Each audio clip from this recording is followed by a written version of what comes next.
చెప్పినా కూడా వాళ్ళు అదే ముచ్చట చెప్పిన ఆల్రెడీ.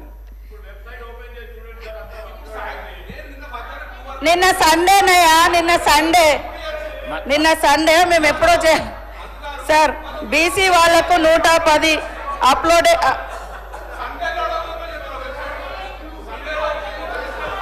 అయినాయి సార్, అప్లోడ్ అయినాయి ఆల్రెడీ. నేను చెప్పిన సంఖ్య ప్రకారం ఇప్పటి వరకు బీసీ సంక్షేమ శాఖలో 310 మందికి చేయడం జరిగింది. గతం కంటే ఎక్కువ డబుల్గా సీఎం గారు అన్ని ఎస్సీ ఎస్టీ బీసీ మైనార్టీలది వాళ్ళ అప్లికేషన్స్ ఆధారంగా వాళ్ళ రిజర్వేషన్స్ ఆధారంగా అన్నీ కూడా తీసుకున్నారు. పేర్లు పెట్టేస్తాం సార్, అంత ఆతృత పడాల్సిన అవసరం లేదు.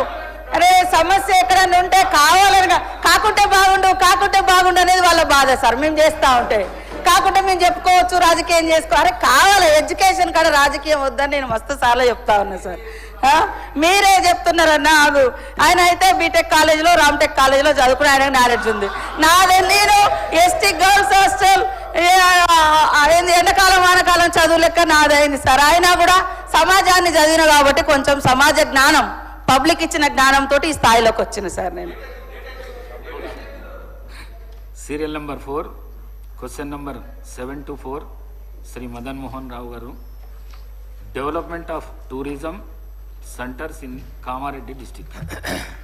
మినిస్టర్ గారు. అధ్యక్ష, ఏ ప్రశ్నకు సమాధానం లేదండి. అయితే ఈ అంశం ప్రభుత్వ చురుకైన పరిశీలనలో ఉంది. బి ప్రశ్న సమాధానం, సదరు స్థలం తెలంగాణ ప్రభుత్వ వారసత్వ శాఖకు చెందిన పరిరక్షక స్మారకం కాదు. అయితే సదరు స్థలం ప్రాధాన్యత దృష్టిలో ఉంచుకొని దాని అభివృద్ధి ప్రతిపాదన ప్రభుత్వ పరిశీలనలో ఉంది. సి ప్రశ్నకు సమాధానం ప్రాసెస్లో ఉంది. అధ్యక్ష. మదన్ మోహన్ రావు. అధ్యక్ష, ఈరోజు ఈ క్వశ్చన్ అడగడానికి నాకు అవకాశం ఇచ్చినందుకు మీకు ధన్యవాదములు. సో నా ఎల్లారెడ్డి కాన్స్టిట్యున్సీ చాలా వెనుకబడ్డ ప్రాంతం అధ్యక్ష. ఇక్కడ పుణ్యక్షేత్రాలు, పర్యాటక అభివృద్ధి కేంద్రాలు ఉన్నాయి.